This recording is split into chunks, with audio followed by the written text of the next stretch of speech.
Ayan. So, ito na po yung tinatawag na flatten design. Na meron tayong naka-flat lang yung box natin, pero ayan. So, ito na yung top view, ito na yung bottom. Ayan. Dito ka ngayon magde-design na ngayon. Ayan. So, dito ka sa design, di ba? So, dito, pwede ka nang mag-freestyle agad dito. Like, for example, kung gusto mo pen tool, o yan, design mo yan. Ayan. Ayan. Pwede mong ma-design agad yan. Ayan.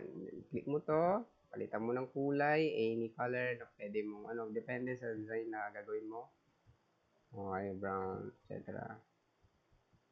Sa akin, may black design. Ayan. Then, dito, ikakat ko lang, select ko lang ito, and then divide. Ayun, ganda. Pwede mo nang i-divide agad dito. Divide. Then, select mo to, direct selection tool.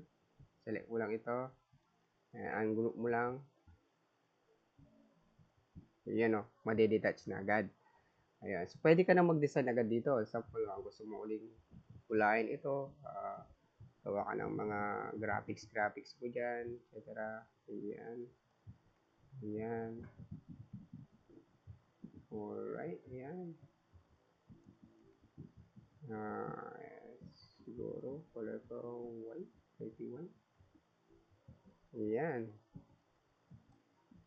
All out drag. Control D. Ayan. Okay. So, yan. Pwede mong gamitin na yan as part ng yung graphic design.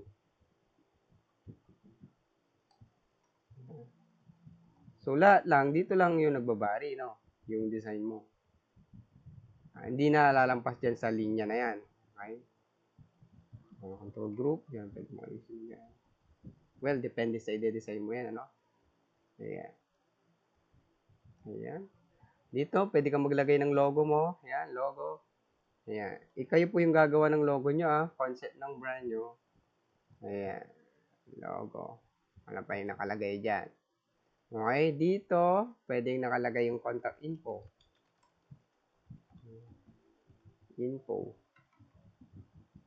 Bahala kayo Tingin na lang kayo ng idea sa mga Google Design. Ayan. Diba, yung delivery info? Bahala kayo dyan. Ayan.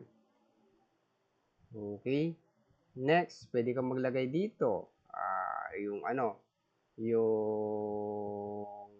labor, lagay mo rin. Kasi kailangan hanap natin yon. Meron tawag labor. Diba? Kasi kung wala yan, wala. Diba? Kung wala yan, depende. Diba? Meron pa yung nakalagay dito. Hanap na lang kayo ng idea yung Hawaiian, pizza, blah, blah, blah, pepperoni, mga ganyan. Diba? At yun yung dapat nakacheck. Depende sa label na para alam ng client mo kung ano yung in-order niya na flavor. Pero depende, ayusin nyo po yung design nyo Yun, ito yung tinatawag nila na flat design. Ngayon, sa masusunod na mga video ko, paano naman maglagay po ng paano na natin siya perspective. Kasi kakailanganin natin siyang i-present sa ating pong assessor na nakaganito. So, check po natin. Ganito po yung final presentation po during the assessment. Ito po. SMATI sample output. Okay. Learners. Specify. Ito po. Ganyan. Naka-perspective po yan. Tingnan nyo po yung design nito. Bahala po kayo kung ano po yung design na gagawin nyo. Yan. Ganyan nakaset up yung cut line, die line, and then bleed. And then ito na po yung design niya. Ayan. Ito po. Pepperoni. Ayun. Diba? Tingnan nyo nakaharap yung graphics dito kasi nga naka-fold to. Dapat dito nakaharap yun.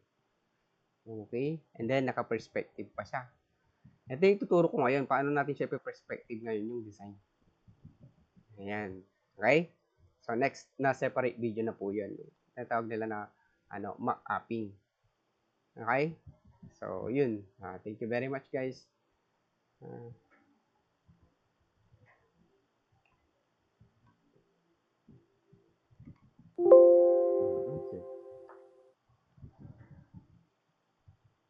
Ayan. Demo. Set up. Bleed. Cut line. Line. Okay, save ko lang muna to para balikan ko pa. Okay, yun. Thank you very much, guys.